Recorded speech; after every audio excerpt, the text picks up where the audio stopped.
Purungan para makahatid ng lunas at mapagaan ang ating pakiramdam.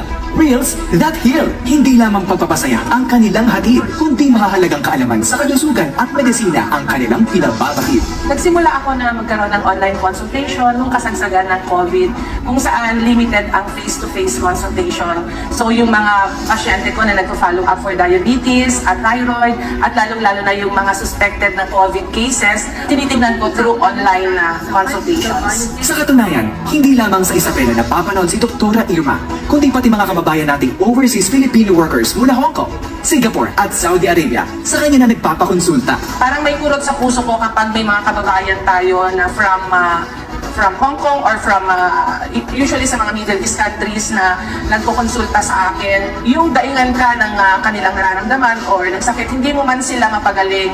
Yung nabawasan ng kanilang anxiety at pag-worry, malaking bagay na sa palagay ko yun. Hindi lamang sa social media ramdamang malasakit ni Dr. Irma, kundi pati sa mga medical missions at community outreach programs, kanya na rin isinasagawa.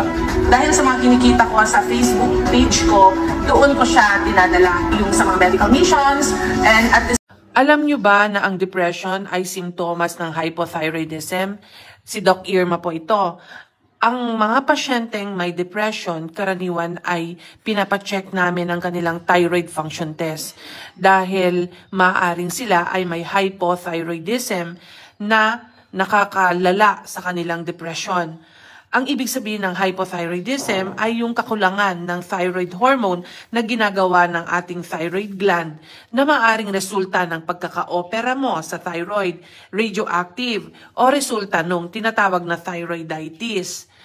Ang mga simptomas ng depression ay ang mga sumusunod. Maaaring wala kang gana sa mga bagay-bagay, tulog ng tulog, madaling mapagod, nanghihina. Kaya napaka-importante na kung kayo ay may depression, ay magpatingin po kayo.